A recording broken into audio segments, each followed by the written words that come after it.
Hi Jennifer, it's Professor Sasso. I hope you're doing all right. I hope you're feeling better. I hope the end of the semester hasn't been too stressful, especially getting sick on top of it.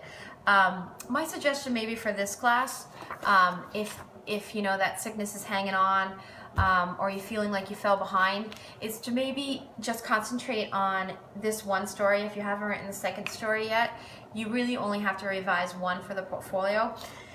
It won't hurt your grade too bad to not have two stories written, and maybe just concentrating your energy on the poetry in the portfolio and then the story I'm going to talk about today might be a good way to sort of attack the end of this class if you feel like the sickness has set you back in other classes or in this class. But I think you've stayed pretty up to date other than that second story, and I haven't checked today whether you submitted it, but I'll talk about this first story, and maybe this is where you kind of concentrate your efforts for that final portfolio.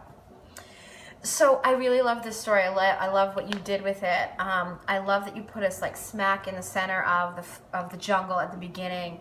You have this really nice, this character's in this really interesting state where they're appreciating that, the crackling, chirping noises, that the jungle is so big and beautiful, but that the character also doesn't know what's out there.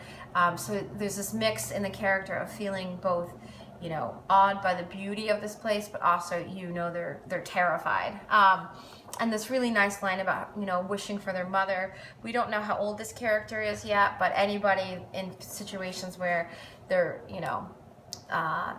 feeling fearful, they long for their mother, and I thought that was a really nice touch.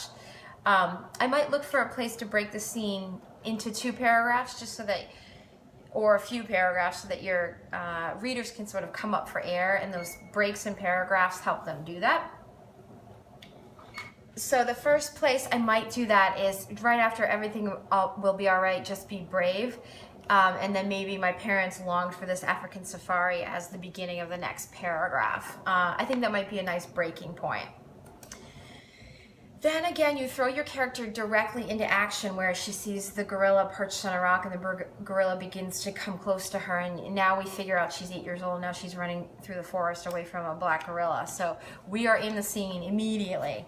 And then I think, there's this point where we have to consider, even though it's our imagination, we have to consider the reality of the story, which we have a really small moment where the boy attacks the gorilla, and then he's just kind of talking to her like normal. So I just attacked a gorilla, and hi, my name's, Malikai, which I think is a great choice of a name. But the funny part is, sorry, I'm making pasta. The funny part of the story, though, is where it's now this normal conversation. He's discovered this 8-year-old girl in the middle of the jungle. A boy. Sorry, I realized later it's a boy. I keep thinking it's a girl. He discovers this 8-year-old in the middle of the forest who's, obviously not from their country, and he just attacked a gorilla to save her life. And they have this really normal conversation, and then the dad comes in. I just think, remember where you are, remember who your characters are, and think about how they might react in this situation, and it probably wouldn't be as normal as this is. I'm also not sure that, I think we have to decide, we're in Africa, this little boy is speaking, knows English, which is great, but he might not be calling his father dad, right? So he might not be speaking in English to his father, and this could be a really cool moment where you do a little bit of research for your story, where maybe he's speaking to his father in an African language, and then maybe the father doesn't also speak English, and he has to have his son translated. I think that might be more realistic for your story than them having a very normal English conversation, if that makes any sense. And so we have the boy sort of saving his life, and then we shift into the village, which I think you do a really nice physical description of the village as well. We get a good sense of that space.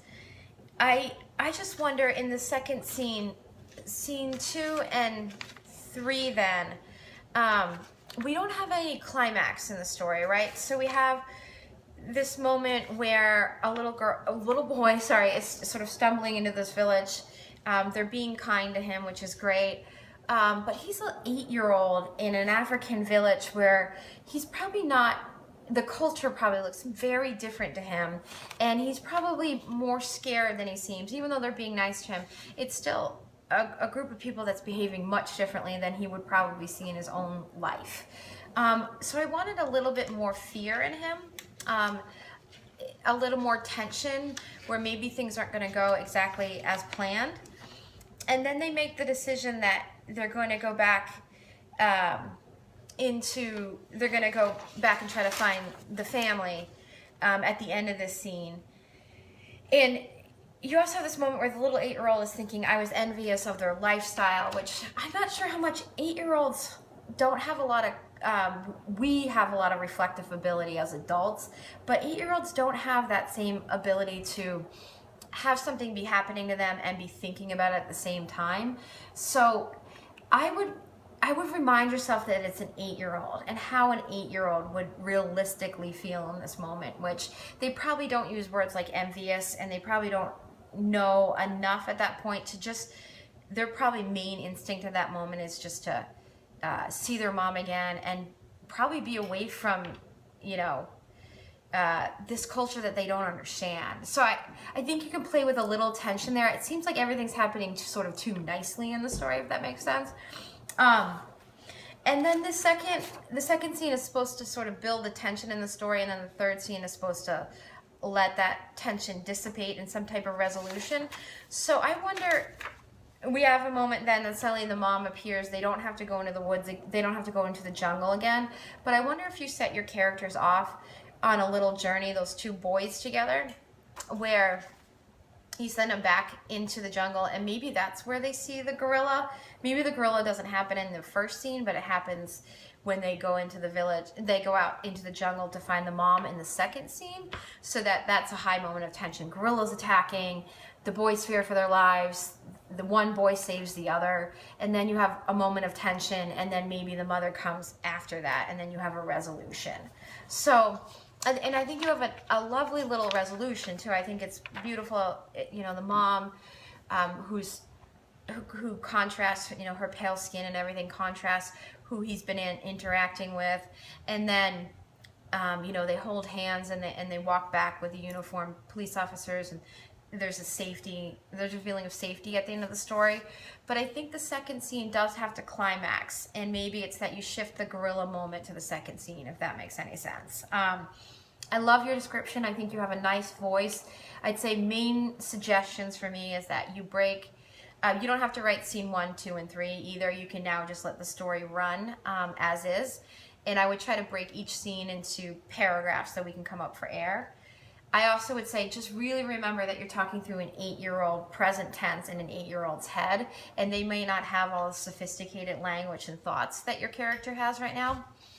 And I would try to make the climax, the high tension moment in the story, in the second scene. Okay, I hope that's helpful. Feel free to be in touch with me. I wanted to say a couple of quick things about your poems too, because we didn't have a chance to talk about them. I think you have a really, really lovely writing style with poetry. I think that your revision with your poems will center around some of the things that I've been talking with people about, is making sure they have a really clear organization so that the stanzas are all kind of the same length, and play around a lot with language as well. You have some really great moments where I felt like, oh, that's a Jennifer moment, because you had a really fresh language.